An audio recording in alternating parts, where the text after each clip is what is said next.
Welcome to the SpeedStudio podcast, where art accelerates business, design drives performance, and we explore the culture of speed with athletes, business leaders, and creatives who define it. Welcome to the SpeedStudio podcast, episode 129, our favorite number. 129 on 29. It's a great time. It's funny when I talk to runners about 29, like Highway 29, they never have any idea what I'm talking about. Of course not. Why would you run down Highway 29? Well, but like even people who live close to it still have never ran down.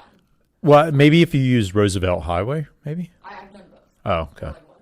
I'm like, I'm not really from Atlanta. No, you don't know. I mean, they do. There are actually a lot of road running races that come down the end of it there. Yeah, there's one I think that starts at either, I think it starts in College Park. Yeah. That does run down. I think they ran on it. They just don't know what it's called. But runners don't know what road they're on, ever. It's so weird. We won't go into that because we've already beat that horse. It's been an eventful 48 hours. Yeah, for those of you that don't follow me on Instagram, super bummed because, per usual, I signed up for a race and cannot do it now. Not because of me, but because the cartel decided to take over Puerto Vallarta. Yeah, we thought we could break the curse with me purchasing the registration and surprising you with it. Mm-hmm. But clearly that hack did not work. The cartels have taken over, and we've decided that with a week to go, it's probably not worth getting kidnapped. You know, like, part of me, like, wants to go still because I want to just, like, we could just stay at the resort and not leave the resort, essentially. Oh, we could do that because we've paid for everything. Well, that's what's frustrating is, like, we can't get a refund on anything. Yeah. UTMB is acting like it doesn't even exist. They haven't, like, people, I mean, it's a pretty big drama right now because UTMB Puerto Vallarta has not come out and said anything. They're still posting, telling people to register for the event. Right. They posted during the chaos of cars being looted and burned and people being forced out of their vehicles at gunpoint and military copters flying over people on their rooftops. They posted, be sure to register. It's weird. I'm like, maybe they don't live there? Maybe they don't. It's got to be. Like, their social team doesn't actually live in Mexico and also doesn't watch the news. But they're getting killed on social media, though. Like, yeah, not UTMB Corporation, if you need some consultative advice on how to communicate effectively with your customers, we're here for you. I'm really surprised. I don't know if you ran into this, but I'm really surprised at how many people I've talked to that have no idea this is happening. Well, yeah, that's why we need to talk about it because I guarantee you most people that are listening to this don't know what we're talking about. I posted a story from, I don't know if it was like the New York Times or some sort of news source, not just like a TikTok. Yeah. About what was happening, and basically was just like super bummed that I can't do this race anymore. And people were like, "What? What's happening? What's happening in Mexico?" And I'm like, "Y'all."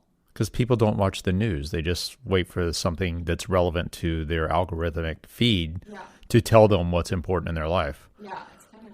Yeah, it sucks because it was Sunday afternoon. I saw it. I think I got alert Wall Street Journal and saw that was happening and saw that it was literally Jalisco, the state of Jalisco. Yeah, Guadalajara, and more importantly, Puerto Vallarta, which, you know, they haven't killed anyone that we know of, but they are sending a message, I think, to the Mexican government that they can if they want.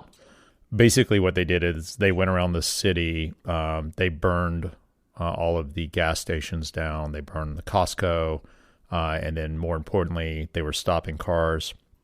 Buses, tourist buses, going on, forcing people out of the bus at gunpoint. I mean, a lot of these tourists thought they were going to die.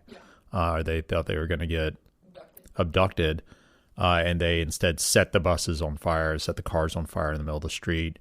And apparently they were all on motorcycles. It was like hundreds of motorcycles with two guys, one with a gun and the other one lighting stuff on fire. So, I mean, it's one of those things where like it doesn't behoove the cartel to take American or really any other hostages from any country, but especially America because of how much, well, we're their neighbors and how much force we can apply very quickly, as everyone has seen. Yeah. It doesn't really do anything for them to do that.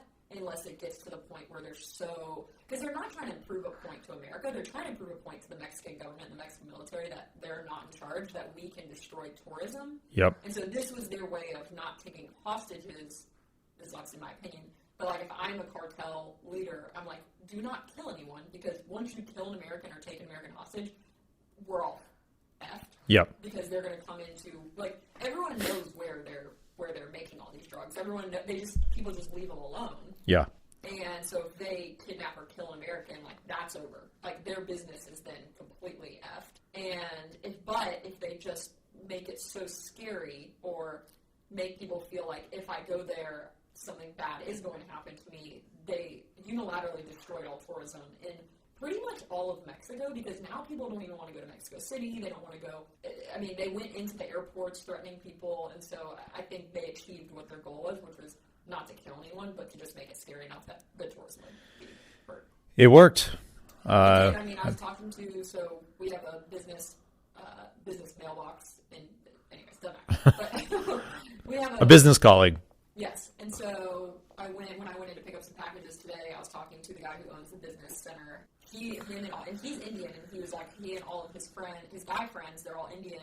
He was like, we were going to go to Puerto Vallarta, and he's like, and I've always kind of had this like idea that if I go somewhere, I'm not really seen as American, so it's safer for me and my friends were seen as Indian, and like people don't really target us as much. Which is like, okay, I guess.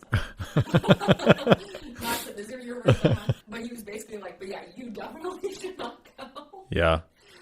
Because I talked to him about running all the time, and I was like, it's more the taking off from downtown where all this is happening and running into the forest of Jalisco for 5 hours, pretty much alone, because in trail races, like, you're never guaranteed that you're going to have people around you. Like, a lot of times, you are alone for a good majority of the race. And the thought of being alone in the forest for 5 hours where there's potential cartel activity. American woman, yeah.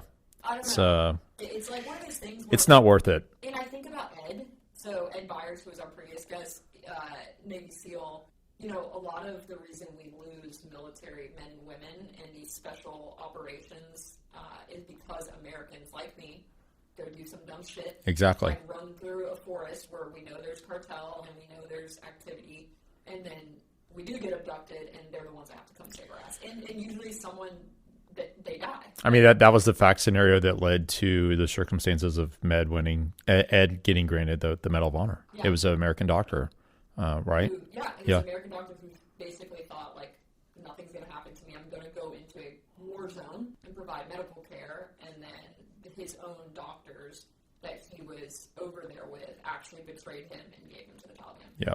And so it's just stuff like that. I don't know why. Like, I never thought about that before. But now I think about it so much. I'm like, I don't want to be that reason that, like, someone has to come in and save me and they get killed. Yeah. So, Ed, we listened. I know you're listening. We're not going to cartel war zone to run a trail race. And he's never said, like, oh, you shouldn't do stuff like that. I don't know. It's more of just, like, a personal thing where I'm like, it seems really risky. But UTMB just putting their head in the sand like this for now, I mean, we're talking about a solid 48 hours, going over 48 hours is really crazy. I guess we'll follow up next week and see what they do. But I just, everything I read on Reddit on the UTMB board, is that what you call it? Just people think that they're going to reschedule it. Like, there's just no way they can have this race 1 week after the cartels declare war on Puerto Vallarta. Like, there's just no way. Yeah, I mean, not if they want foreigners to come. How could the government even allow that? You couldn't even think about, like, the local government couldn't be like, okay, let's now have an event with thousands of people. Yeah. Right, literally right here where they're burning buses a week ago. Like, there's just no way. Yeah, I mean, I don't know that their local government is that sophisticated, but could be. I think the risk, they're smart enough to know the risk is high. Yeah. So UTMB, you need to communicate big time. Yeah, it's just weird. You would think, anyways, doesn't matter. But so that's the update on that. I'm very bummed, but there's some other options. And it was your birthday, so we got to figure that out. Yeah, I'm really bummed because, like, honestly, I trained really hard for this. Yeah. And I trained, like, really smart for it. So I'm frustrated because I feel like for the first time going into a race, I'm not injured. Yep. I'm not. Didn't get sick. Didn't get sick. Like, Yep. I have been so careful, and I've really been like running all of my long runs by myself in the woods to prepare for the fact that I probably have to run this thing by myself in the woods, because a lot of that's like mental, like to keep going. So I'm kind of, I'm really sad. I mean, we've got some options you've been looking at, right? Yeah, they're just not exciting. The one in California isn't exciting. I mean, it's in Sacramento. Shout out to Cole. I mean, I'm sure it's beautiful. The only upside is we could go to wine country after, like drive over to Sonoma. What are the other options you've looked at? That's kind of the only option. That is the only option in the U.S. in the near future. That's in April. And then there's one at the end of May that's in Pennsylvania. Which, in State College. Yeah, I think. It looks pretty. Yeah, it would be beautiful. That doesn't really get me that excited. Yeah. To go to Pennsylvania to do that. Yeah. And also, I kind of wanted to just, now my training is kind of, where do I go from here? Right, you were looking forward to this being over so you could ride your bike more. It's hard. I don't know. Running is hard because you, kind of peak for these races, and then you have a very specific amount of taper. And so then it's do I go all the way back down to zero and then, go all the way? I don't know. To me, it's a little... Sounds like a question for AI, for your AI coach. Yeah. No, I'm sure I'll figure it out, but... We'll figure it out. We'll have an update on the next episode on what we're doing for Nikki's birthday and what replacement event there will be. I'm just going to identify as a different birthday from now on out. We have a long history of bad things happening around Nikki's birthday, And your birthday. And my birthday, both of us. So, yeah, maybe we should flip birthdays. Just trade birthdays. Yeah. But I like a March birthday. I don't want a September birthday. Oh, okay. I don't want to be a Libra. So I don't want to be a Libra. So do you just want to pick another day in March? What's the alternative here? I asked ChatGPT if there was any day in March that bad stuff hasn't happened before historically, and it was definitely not the 13th. It was no, there's billions of people on this planet. Something bad happens every day, you idiot. Isn't the Ides of March? Isn't that the 13th? No idea. Oh, beware of the Ides of March. Julius Caesar, William Shakespeare. Yeah. I'm sure someone can get back to me on that. Yeah. Okay, well, in more positive news, the Olympics are over, and how did America? Because you were following it a little bit closer than me. How did America stop that? Second. Stack up from a medal perspective. Second in Norway in both total and golds. A country that is the size of Minneapolis, Minnesota. It's their thing. Well, yeah, and they're freaks of nature. That's the thing is everyone's it's such a small country. How can they have so many medals? Well, it's because their whole country are athletes. Yeah, they're Vikings. So think about that. Everyone does something athletic. Think about the world that we live in.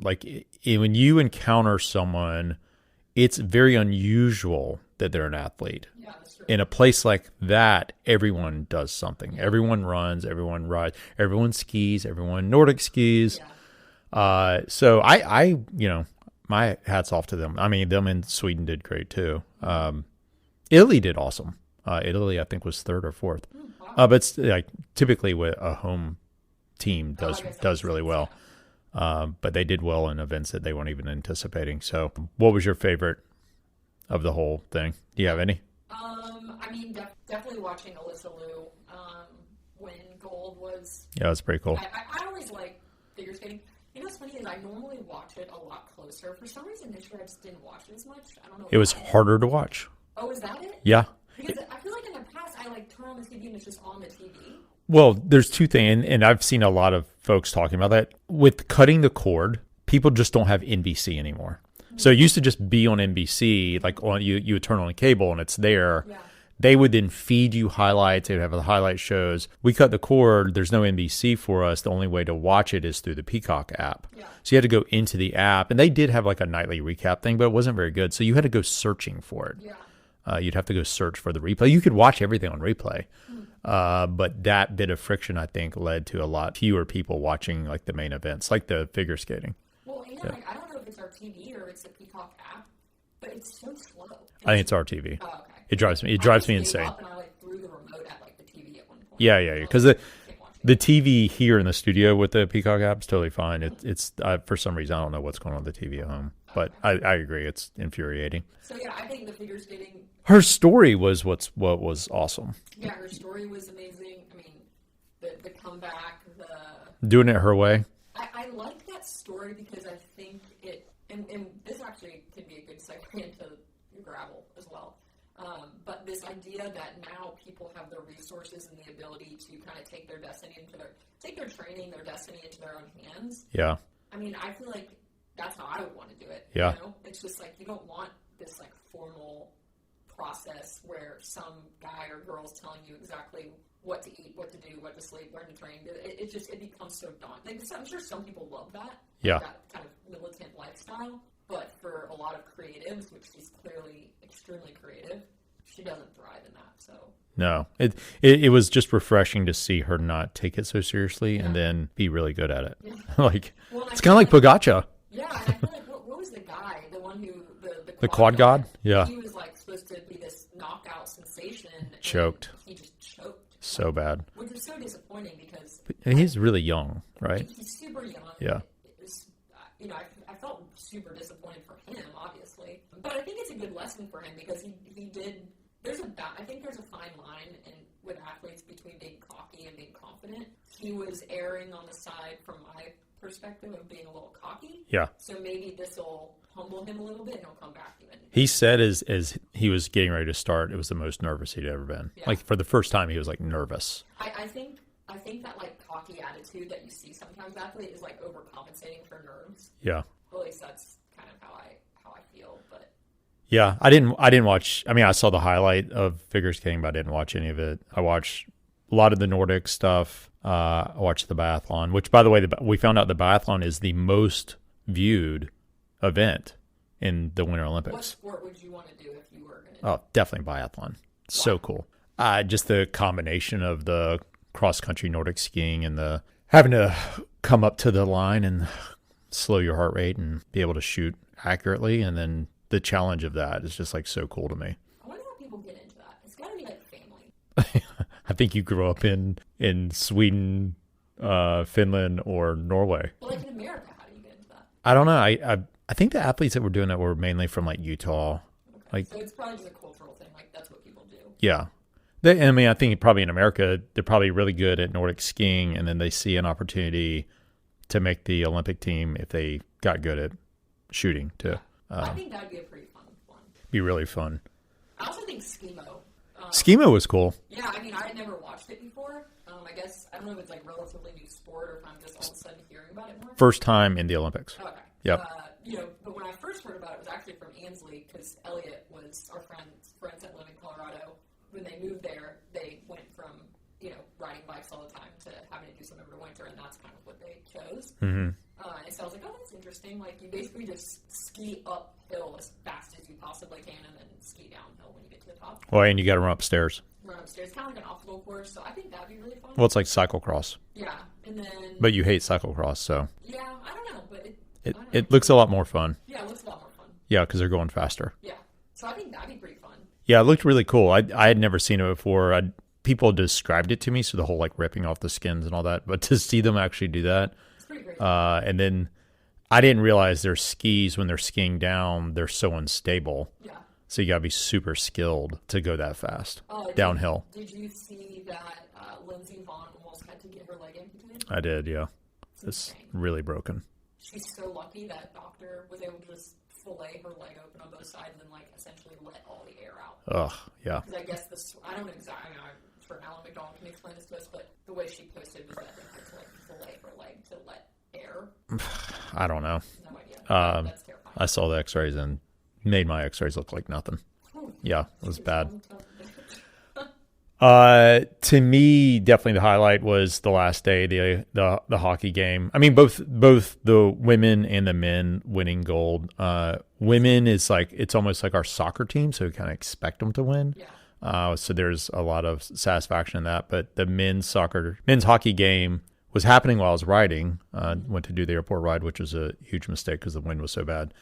And I was getting blown up on all the various group chats that I'm on because I think most people stayed home to watch it. So I had to go back and watch it. I haven't watched a hockey game, I bet, in 15 years. Yeah. And I was glued to the TV. Do we have a hockey team here? No. We used to. We used to have the Thrashers in NHL team. I knew when I first moved here, we had a hockey team. Yeah, we had the Thrashers, and they moved because no one went. I think I went to one game. Maybe. Anyways, I like hockey. I didn't end up watching it because, again, I, for some reason, just don't watch TV anymore, which I should have because it sounded really amazing. I mean, I'm just glad that we beat Canada. it just was like, I can't even describe the intensity of the game. I forgot how intense hockey can be. In the NHL, it's not as intense because it's professionals and, they care, but they don't care that much. This was like, I hate you. And they couldn't fight or they'd get expelled. So they were just hitting each other with intensity that I forgot existed. Like, I was actually thinking, like, I always consider professional cyclists to be the toughest athletes in the world. When I watch a hockey game like that and I see those guys sitting there, like, they do get to take shifts and they take breaks, which you don't get to do in cycling. But those are some tough mothers. Like, they are tough. The average size was 6'2", 210 pounds, and they're just skating so fast and just hitting each other so hard. It was pretty incredible. And then, I don't know if you saw, but the first goal, this kid literally flipped the hockey puck in the air, carried it in the air, and went by two guys. Is the most, like, when we talk about cyclists with skill, the it was crazy. It was insane. Like, even the announcer was like, I cannot believe he just did that. And then to win in overtime. Now, did I tell you there were two brothers, two sets of brothers? Yeah, you did. And one was the Kachucks, like Keith Kachuk. I grew up watching their dad play. And so to see them playing, and then the other brothers, one of which scored the game-winning goal after almost losing the game for us because he got a penalty. I had to sit out for 4. So they had a 4-minute power play. And then he comes back in, gets hit high-sticked in the face, breaks his teeth out, stays in, and then wins the game in overtime. It was like a movie. It was like literally like sure they'll make a movie. A movie. And they were all doing it for their teammate who had died 2 years ago. Him and his brother were hit. They were cyclists, and they were hit by a drunk driver. At his sister's wedding. And so then to bring those two young kids onto the ice. 3 kids that basically never met. Yeah, and to bring them onto the ice and with the jersey, I mean, it was such an emotional thing. Like, if you weren't touched by that scene and like what happened, then you're just not a sports fan. Like, it was winning it for the first time in 46 years. Just, there's not many moments, I think, in sport that you'll remember for the rest of your life. Like, that's definitely one of those moments. So did they do like a whole, like, we're going to Disney World? Like, what's the celebrate? Like, how do they celebrate? Well, the celebration has put a little bit of a tarnish on afterwards. They didn't do the I'm going to Disney World, but the director of the FBI was in the locker room afterwards drinking beer with them. And is that the Indian guy? Yeah, Kash Patel. He's such an annoying loser. And yeah, so some people are criticizing them for that, but it's like, it's not like those guys can be like, oh no, don't let the director so he's just a big fan of hockey. Yeah, he was there. And so was Tom Brady, and so was, so many other celebrities. The president called him on the, Zoom, and like everyone's criticizing them for that. But that's not something I think these kids can, that they choose to or not. It reminded me of just like, they talked about the brotherhood of what they accomplished together. Like, those guys will be connected forever, forever and ever and ever, ever connected. And like, you don't get to do that often in life. Like, you don't get to accomplish something together. And at different scales, it's, it means different things, but there are opportunities for everyone to accomplish stuff as a team. Obviously that's at the highest level, but just to remind you of how special that feeling is. When you do something together as a team, like you accomplish something together as a team. Like we talk about, like when Michael wins or Cole wins, we feel like we've all been a part of it and we've done it, and it's a special feeling. It's sad to me that I think a lot of people miss that. That was like the epitome of it. Yeah. I think about that a lot with runners, because as cyclists, when you race, it's actually, I guess in women's cycling it's a little bit more common, but most amateur cycling road races, you go with a team. Yep. And so you you make, even if you're like the most amateur, even when we were Cat 5s, Yeah. we still had a plan. Yeah. We loved like sitting down. We would do team camp. We'd go to dinner the night before. We'd sit down and talk about our plan. We'd talk about who's feeling good, who's not. And then if someone on your team wins, it feels like a win for everyone, and it's like such a great feeling. And it's interesting because and there's definitely a lot of runners who, I would say that the way you can kind of do that as a runner. So my friend Chris, who I train with, he volunteers to do a lot of like pacing in these races. So he'll do like a pace group and help people accomplish their goals. And he's like, for me, he's like, that's more fulfilling than me running a race. He's like, I love like having a group of people that I help cross the finish line. He's like, it feels like a win. Yeah. But there's a lot of runners who have this mentality, and it kind of makes me sad sometimes when I talk to someone about this. But they say that they can't race or they can't just run for fun with friends or to help people because they're too competitive. They have to race no matter what. And that's such a sad mindset to me because you never get like the pure joy of helping someone to the finish line. Because I've had people help me make it to the finish line, and I've helped other people make it to the finish line, and I 100%, 100 times out of 100 times would choose that over my own self winning a race. Yeah. So it's an interesting mentality, and sometimes I just want to be like, but have you tried helping someone else get to the finish line or like as a team? Because I promise you it's much more fulfilling than... I think when people say that, I think they are afraid of being judged. I think they don't want to lose, and they're afraid of being judged. But like, they're not winning. Yeah. Well, no, I know. They're just crossing a line. Well, that's the judgment thing. They think everyone's watching. Yeah.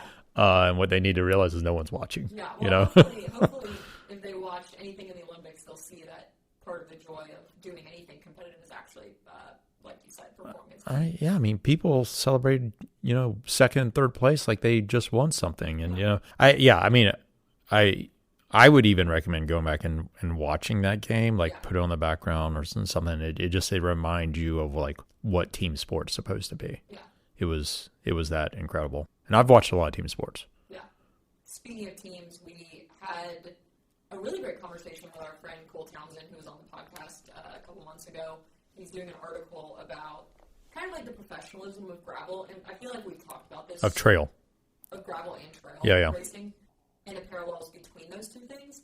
It got us thinking about how...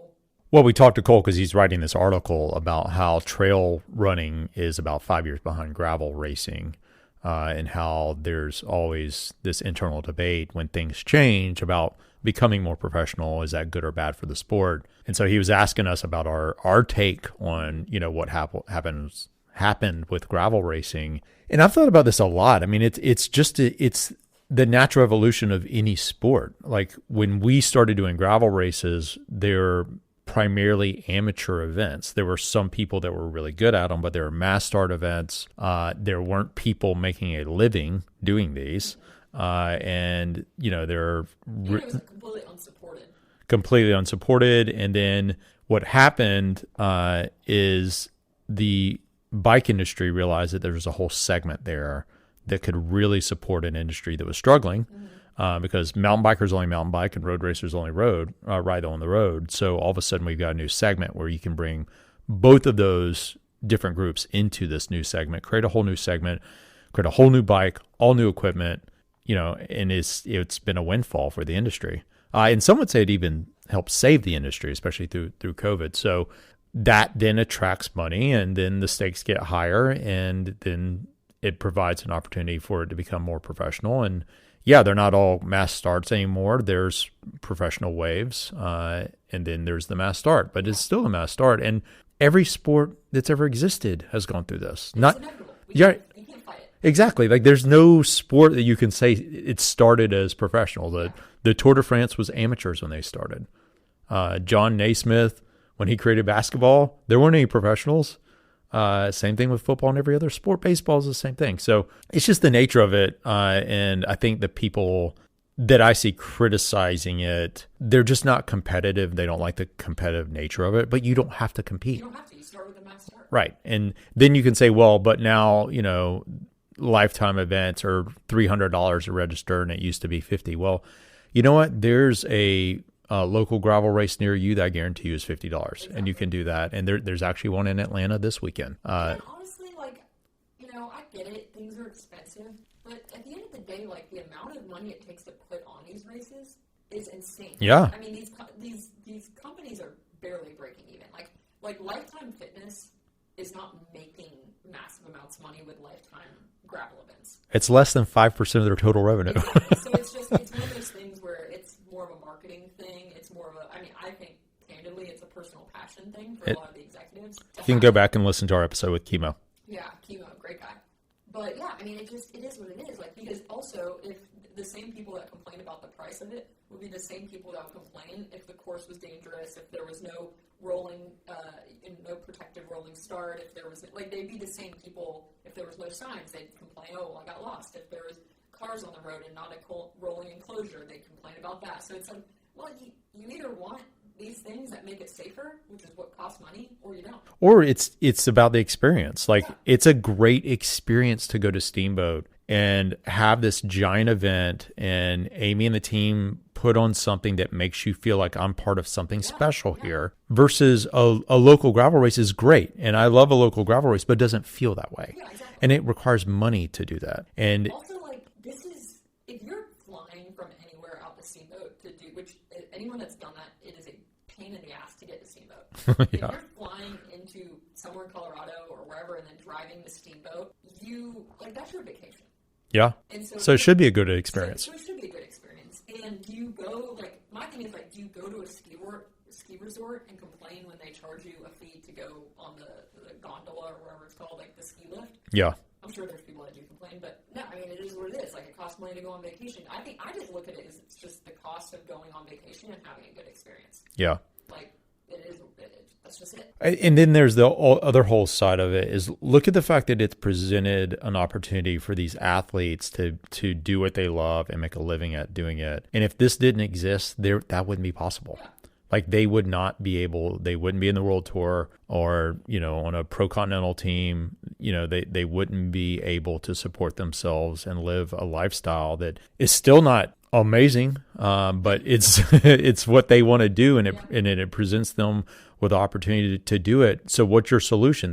That those people, we just don't have professional gravel racers? Like, and I think that's the debate too that we talked with Cole about, because I think what's coming is, obviously teams and professional gravel teams. And there's been loose confederations over the last few years, like PA and even the Santa Cruz team that Keegan had, but they weren't, I don't think, from my perception, is they weren't actively working for each other. They were sharing support and resources.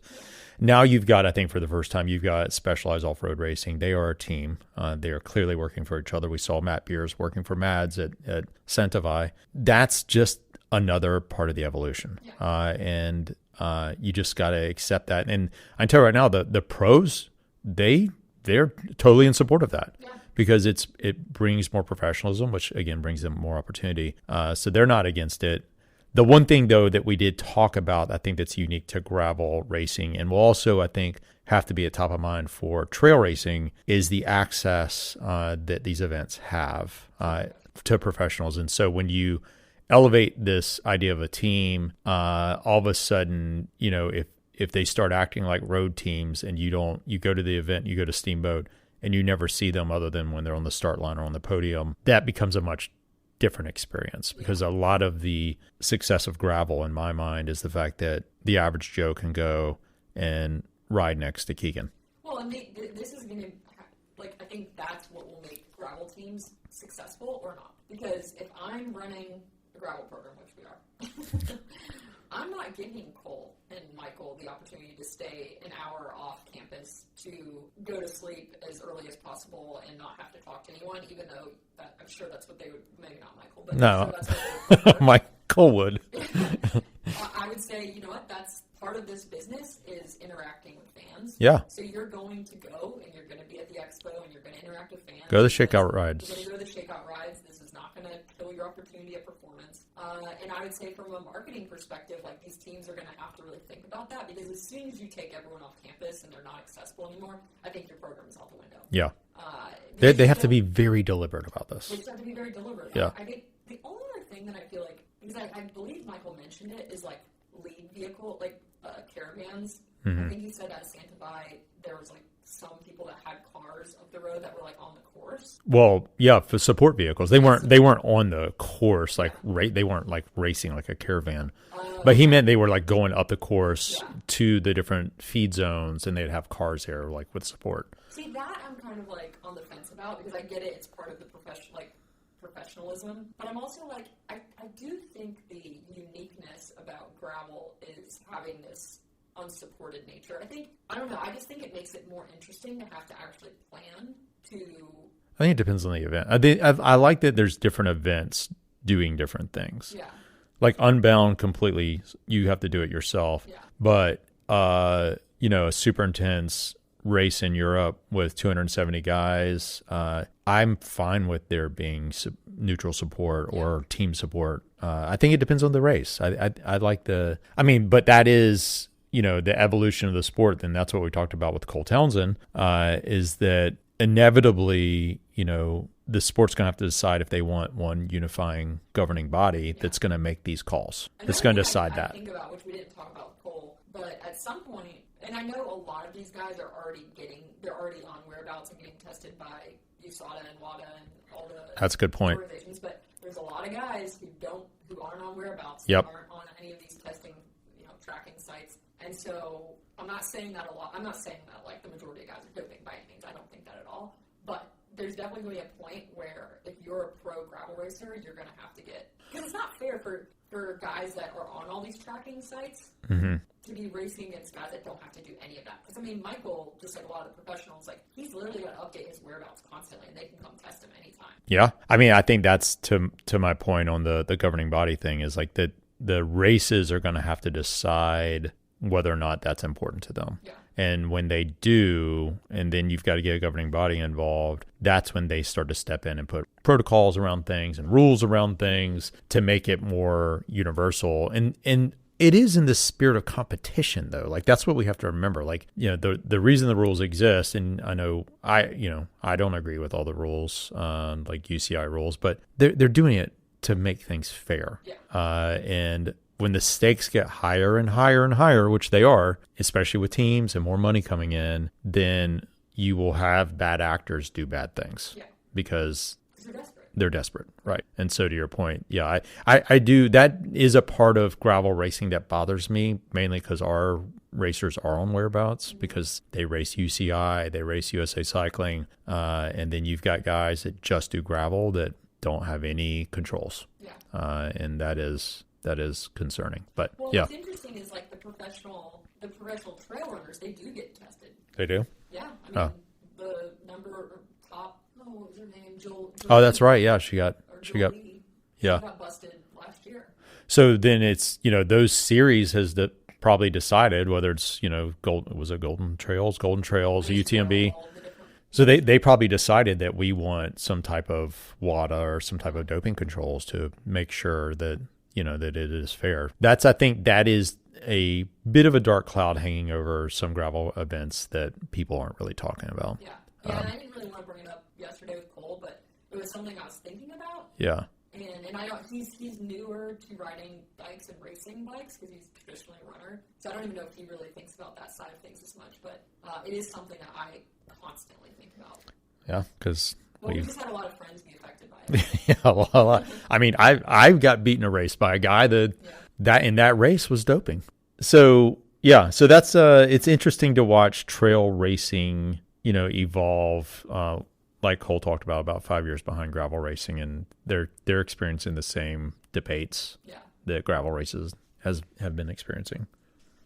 Speaking of trail running, there's obviously a lot of brands. What's interesting is we're seeing a lot of brands create these separate gravel clothes and shoes, and like they used to have, like every brand has always had like hiking shoes and trail shoes essentially, which have big like lugs and all of that. Maybe the sole's like a little bit thicker, but now it's really gravel shoes. Gravel shoes, yeah. That have taken off this year. Yeah. So I find that interesting because I'm like, they're kind of just taking they're taking directly from the gravel cycling playbook. Yeah. And applying it from a marketing perspective to the running world. Yeah.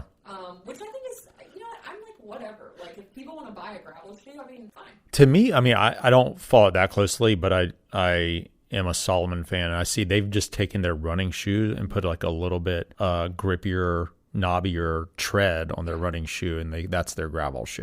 Yeah, I mean, I was thinking about it the other day because I was like, because my Saucony trail shoes are definitely like they're not meant for like extremely rugged terrain. Yeah.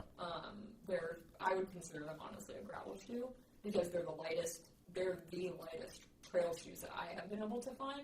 And do you think gravel is considered like basically what we have at the Active Oval in Piedmont Park? Is that like the gravel that they're talking about? No, that's you run with your road shoes. Okay. No, well, then what's gravel? I would say gravel is what I did in Nimblewell.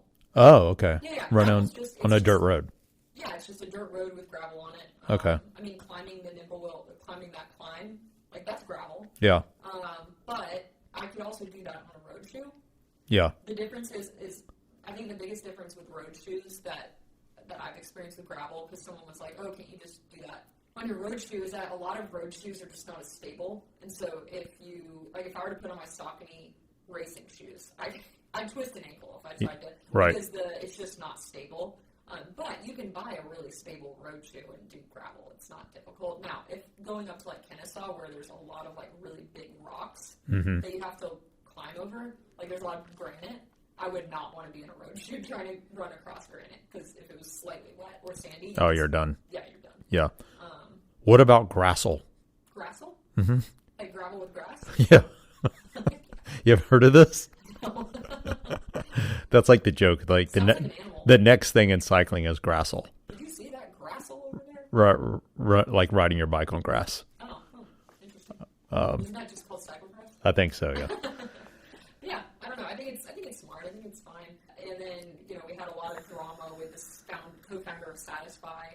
I don't know if anyone saw it except for some random people that like to post on Reddit. I didn't even see it. You saw it. Yeah.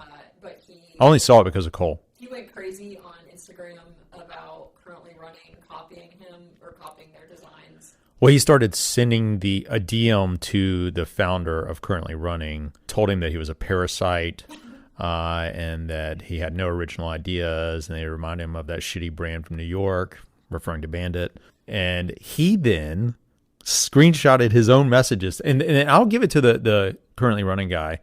He just said, hi, Dave, or whatever, hi, Pierre.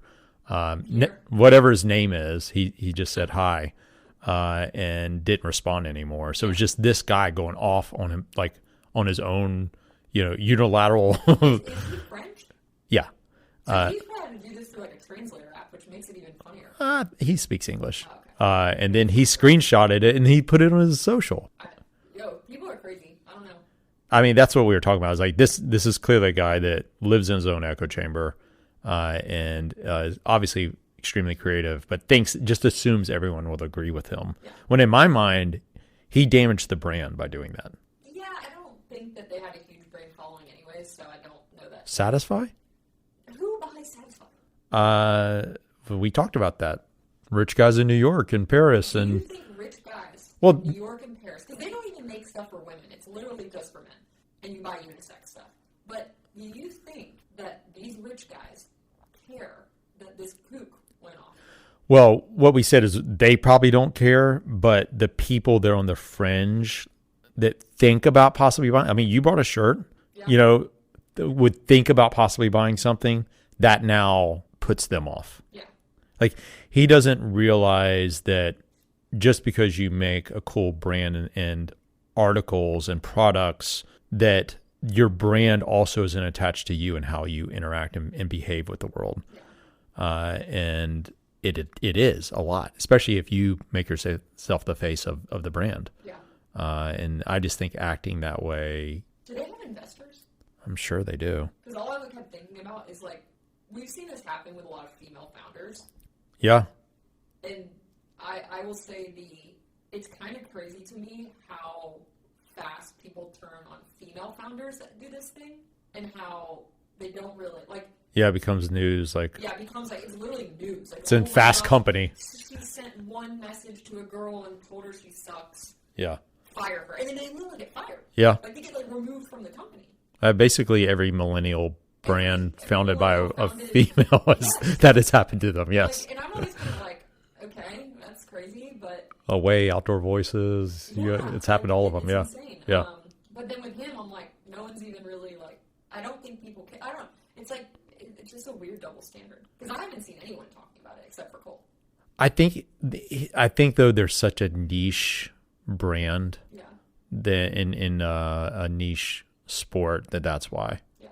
And I think also he has co-founders, I think, that stepped in and have been trying to like diffuse the situation. Yeah.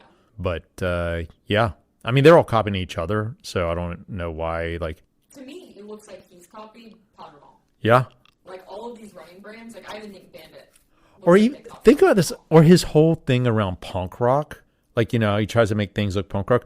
You're copying people that put work into creating that aesthetic in punk rock. Well, I think about like the shirts with the holes in it and like the fringe Moth at tech. the bottom and everything. Yeah. People have been doing that to t-shirts. Like think about band t-shirts. People have been cutting up their own band t-shirts for decades. Yeah. So you just did what everyone else was doing in like the 90s. Yeah, and ran in it. Yeah. Like, because, and that's why I never bought anything again, because I actually found the quality was really shitty. Wow. Like, the shorts, I think, have a lot of, like, they put a lot of effort into, like, the cut and sew of the short, like, the details in the shorts from, like, pockets and stuff. But the shirt that I got, I was like, this is a piece of shit. I haven't even, like, worn it again. Well, I guess he won't be coming on the pod anytime soon. Sorry. You can cut that out. I just think it's, like, you better have, like, the most stand-up product ever if you're going to talk a big game like that. If you're going to tell people to stop copying it, you better have, like, it's got to be very unique. Yes. Yeah. It better be not just unique. from a price point, but how it looks and feels. Exactly. Yeah. Did you see that Ironman banned Meta glasses? Oh, I did. Do you remember in my predictions at the beginning of the year, I said that this idea of like the Meta glasses, this is going to be the year that they really infiltrate the sports world.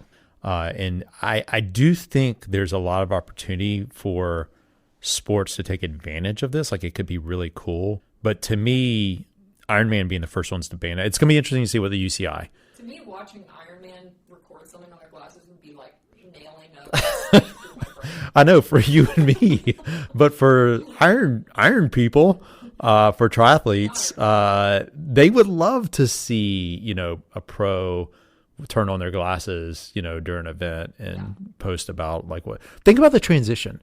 Think about the point of view shot of a transition of a pro. So like that's pretty cool. They said it's for safety. They said they don't want them recording things during the event because it'd be unsafe. I mean, they are triathletes, inherently unsafe. But here's the thing: I kind of get it. You don't even have to touch them. You can just say, "Hey, Meta."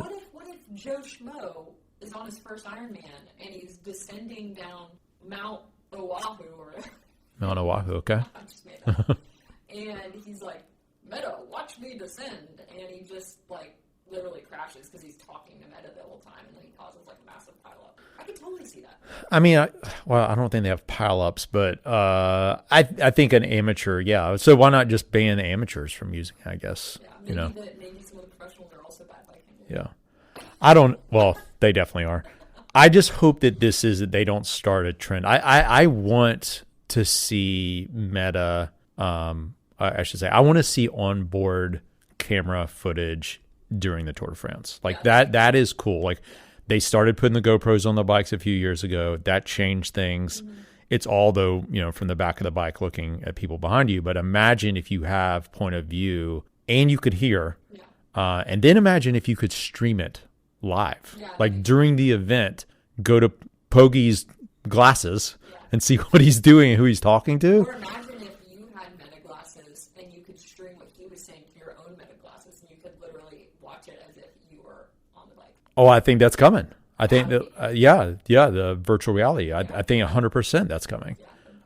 So I hope the problem is the UCI is very anti-progress. I just hope this doesn't start a trend with them. At least we know the gravel races aren't going to do it. But I really hope that this doesn't start a trend. I would be really hesitant to even wear Meta glasses in a gravel race because have you seen Michael's glasses? Well, yeah, they get beat to hell. I mean, he loses a pair every other race. Yeah. Every race. Glasses every race. Yeah, but Oakley Meta doesn't care. Like they're giving them to these guys. They want them to use them. So anyway, I thought it was interesting. Yeah. I hope that this doesn't start a trend. Okay, and so I think that's probably all we have from a sports perspective. Other than I did research Polymarket after our discussion last week with Michael. There is virtually no, I forgot how that, there's virtually no betting going on cycling other than predicting other than the Tour de France. Yeah. Like that is the only thing you can do. I was like, oh, because when you said that last week, I was like, oh, I wonder if there is any prediction markets that are attached to professional cycling. Have you predicted anything on Polymarket? No, I'd never even been on it until I went to research this. I don't want to because I just feel like It's a rabbit hole. it's a rabbit hole. I mean, it can be very addictive, and I don't really want to spend my money on that. I agree. I think it could definitely be a rabbit hole. It could very be addictive. We don't have time. We're too deep into AI right now to get to go somewhere else. I am worried about this though because there's a reason gambling is illegal, and it's because it's ruined so many people's lives because it's so addictive.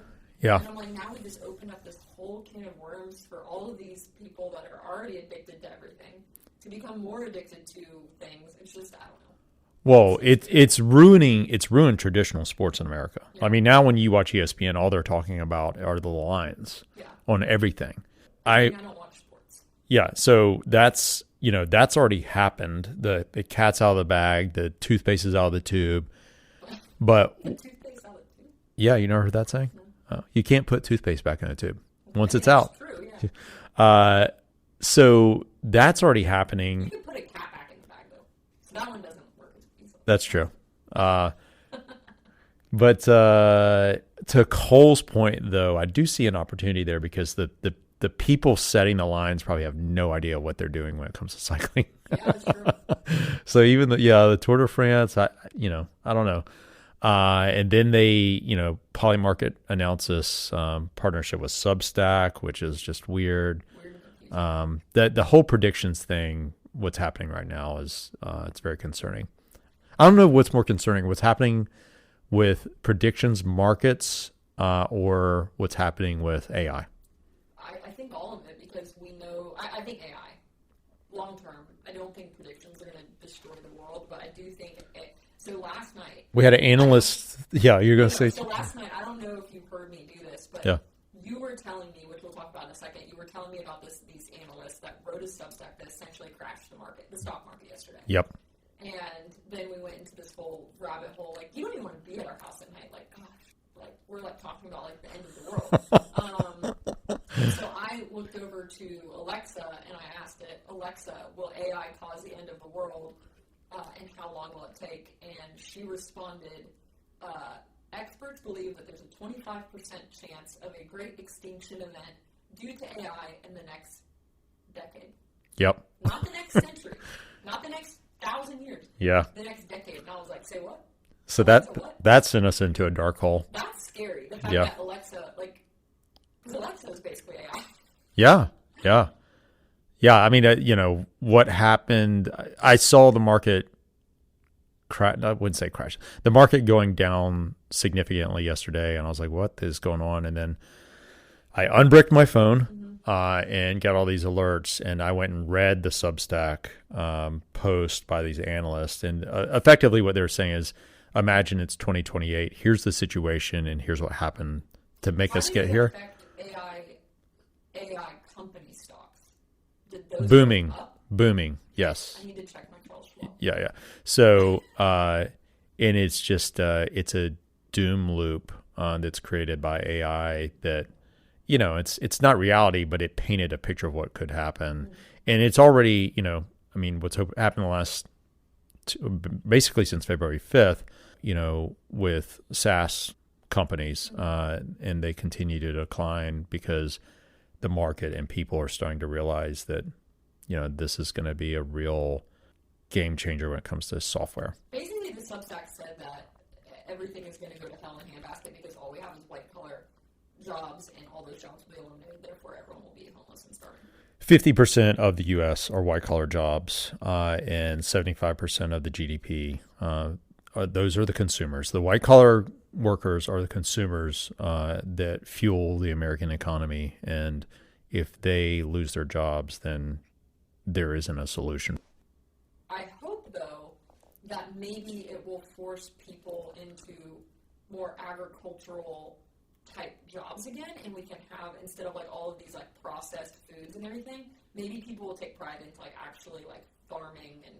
Yes, and that's what a lot of the articles have come out today are talking about, is that this prediction, or quote, they wouldn't say prediction, this scenario wasn't taking into account those types of cultural shifts that can happen as a result of technology, which has happened for hundreds of years. And, you know, they're looking at it through a very financial markets-driven lens. And so they're just not thinking about that. They're not thinking about what the Fed could do and policy changes, et cetera. So, it's back up. It's fine. But it just shows you how nervous people are about what's happening. And we're, we don't talk about this podcast, but we're pretty deep into AI development, and seeing what it can do and what it's done even for our business has been every day as a shock. Yeah, and we're not talking about like, oh, I use ChatGPT to write an email, because I think that's how most people use it. No.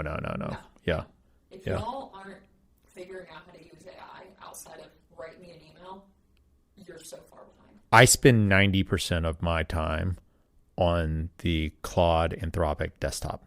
It's something that it's a tool that I never thought I would have in my life. Yeah. And it's incredible. It's truly incredible on what it can do and how it can operate my computer behind the scenes. But if you find that interesting, watch Begonia. Oh, yeah. We watched such a good movie. I don't want to say what it's about. Really Emma Stone. I don't want to say what it's about because I don't want to give anything away, but just Emma Stone is incredible. And what's the guy's that Jesse, whatever I can't remember his name. Guy from Varsity Blues. He's been 100 things. Good. It's such a smart movie. It's so entertaining. The movie, it's so freaking good. And then more importantly, I finally got you to watch Forrest Gump. Yes, I never watched Forrest Gump. She would reference Forrest Gump, Everyone references Forrest but had not seen Forrest Gump. Yeah. And you were blown away. Yeah. I haven't watched it probably since it came out in 1998. It still holds up. Yeah, I mean, it was amazing. I mean, I've obviously watched clips of it here and there, but growing up in Orlando, because, Universal Studios owns all the rights to it. Bubba Gump Shrimp? And so I didn't know where Bubba Gump Shrimp Coke came from. I didn't realize that was a whole part of the storyline. Yeah. So that was kind of funny. Yeah, no, it was really funny. It's impressive how well the movie holds up. Yeah, it's so good. Yeah. And then we just started a new show, His and Her. You haven't started it. I started it. You got to catch up. So at some point we'll give a review of that. But it is filmed in Dahlonega here in Georgia. So Place we go often. up in the mountains, basically close to where my parents live. So far, it's really good. And I really like watching things that are filmed in Atlanta. Yeah. And also we see the main character. I mean, Begonia was also filmed in Atlanta. Part of it was. Parts of it were filmed in the UK. Parts of the city, all the city shots, it's all Atlanta. Yeah, all the outside shots. But His and Hers, what is the guy that plays Shane from The Walking Dead? John Bernthal. Yeah. He's in it. He's one of the main characters. And you've seen him walking down the Beltline. I see him a lot walking down the Beltline, and he's so good. Yeah, he's really good, and I'll catch up on that for sure. Yeah. So those are kind of our cultural hot takes from a movie show perspective. But you have to watch Begonia. I can't. And Knights of the Seven Kingdom. We watched the final of that last night. Yeah, that's really. I prefer weird things more so, but it is really good. It's a feel-good show in the Game of Thrones world. Can you explain to me though, like why? So it was Knights of the Seven Kingdoms, but why is it the nine? So he didn't know about the 9 kingdoms. I didn't understand that. I didn't understand that either. I mean, when he listed off all the kingdoms, there's more than 7, but they always say knights. I mean, they always said the 7 kingdoms. So maybe there's 2 that don't. Dorne was one that he didn't know about, but we know about it from watching. Game of Thrones. Yeah. So I'm wondering if, anyways, they're definitely, we need to research. I'm sure all of the Game of Thrones like nerds will Reach out and let us know. Yeah, like tell us, because I didn't really understand it. But all right. I think that's all we have to. That's a one-on-one we haven't had in a while. So everything in the kitchen sink. Yeah. Per usual. So have a great rest of your week, and we'll have updates next week on what we're gonna do with this UTMB deal. All right. All right. All right.